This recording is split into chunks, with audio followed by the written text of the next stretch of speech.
Love, इस शब्द को कितने सालों से आर्टिस्ट, पोएट्स और राइटर्स ने डिफाइन करने की कोशिश करी है। Oxford dictionary defines love as a feeling of intense deep affection, but I don't like Oxford's definition of love. It's so bland and boring. Intense, deep, affection, ये क्या है? इस डेफिनेशन में ना साइंस है और ना ही इमोशन। इसको जिस बंदे ने डिफाइन किया ना, शायद उसने कभी डीप अफेक्शन, इंटेंस ने अपनी लाइफ में महसूस किया ही नहीं है। But not to worry, we can always go back to the artists we love for the definitions that we seek. मुझे फ्योदोर दोस्तोव्स्की भाई की डेफिनेशन प्यार के बारे में बहुत सही लगती है। उन्होंने कहा था, What is hell? I maintain that it is the suffering of being unable to love. मतलब उन्होंने बिना बोले कह दिया कि अगर आप प्यार में हैं तो वो ही जन्नत है।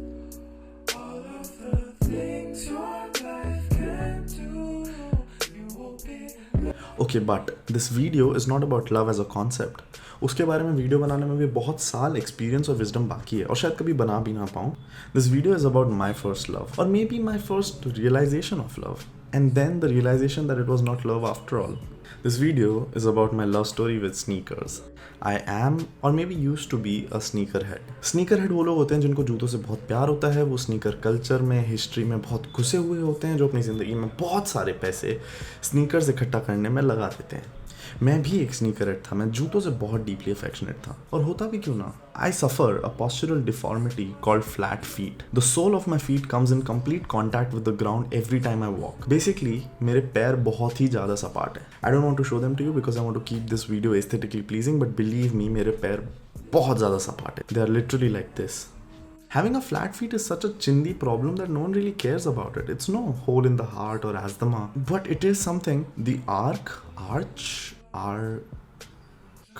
maybe the arc you have in your feet, the curved thing, serves an aerodynamic purpose. वो आपके बॉडी वेट को शिफ्ट करता है, हेल्पिंग यू वॉक बेटर। मेरे केस में there is no weight distribution happening. मेरे पूरे शरीर का बोझ मेरे पैरों को ही उठाना पड़ता है। बचपन में मैं काफ़ी अनएथलेटिक था, अभी भी हूँ, लेकिन बचपन में भी था। And I used to always think कि I am this way because I am just lazy and maybe I am not into इनटू स्पोर्ट्स। बट धीरे धीरे समझ आया कि ये तो अपने सपाट पैरों का कमाल है। थोड़ा सा चलने या दौड़ने पर ही गजब का दर्द महसूस होने लगता था। And it gets very awkward जब 11-12 साल के बच्चे पैर दर्द बोल के मसाज करवाते हैं। मतलब मेरी प्रॉब्लम्स और मेरी दादी की प्रॉब्लम सेम नहीं हो सकती लाइफ में। ये सिलसिला चलता रहा जब तक मैं 13 साल का था। तब तक मेरे परिवार में किसी ने सोचा ही नहीं कि मेडिकली बच्चे को उसके दर्द से छुटकारा दिलाया जा सकता है। At the age of 13, I bought my first pair of Nike shoes. मुझे आज भी याद है, it was love at first sight. उनका जो ऑरेंज सूश था ना, कमाल एकदम। मैंने वो जूते लिए तो मेडिकल रीजंस की वजह से थे, मगर मुझे उनसे प्यार, अटेंशन की वजह से हो गया। आई थिंक मेरी लाइफ में पहली बार मुझे कुछ ऐसी चीज़ के लिए वैलिडेशन मिल रहा था जो मेरी थी ही नहीं।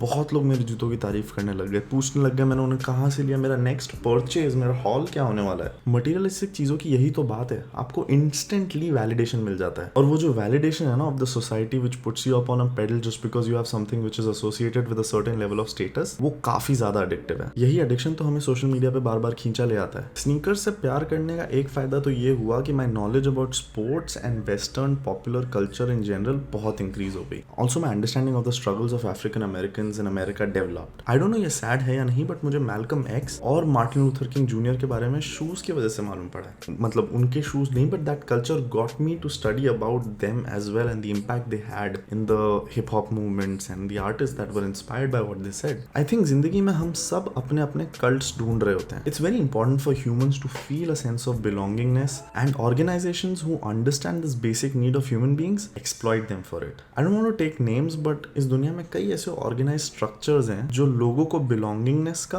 और उनकी आइडियोलॉजी सही होने का वैलिडेशन देते हैं और उनका फायदा उठाते हैं। आई थिंक मेरे साथ भी यही हो रहा था। I would spend loads of money just on sneakers just because it gave me an identity of being a sneaker head. I would relate to this one cult of people whom I had never met in my life. But जब पैसा खुद का होना तो ये समझ भी आ ही जाता है कि जिसको तुम इश्क समझ बैठे हो वो तो बस एक सोसाइटी के वैलिडेशन का और तुम्हारे परसेप्शन को मेंटेन करने का पैंतरा है। मगर 45 जोड़ी जूतों के बाद अगर ये समझ आए तो वो भी कोई समझदारी की बात नहीं है। बट खैर, देर आए दुरुस्त आए।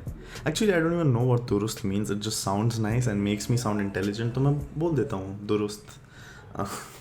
Anything sounds great in Urdu. Like the moment you say any Urdu word, it just makes you sound intelligent. I am over my love or infatuation or amusement, whatever you call it, of sneakers. Trying to get over it. It's almost like a difficult breakup from a relationship that was never there. But I am getting there slowly. And I hope कि आपको ये video से कुछ सोचने को मिला हो. मैंने वीडियो की शुरुआत प्यार के बारे में बात करके करी थी. And I think it's only fair that I end it with another definition of love that I really like. Now I'll just play some nice music and display the definition of love given by Richard Dawkins to his 10-year-old daughter.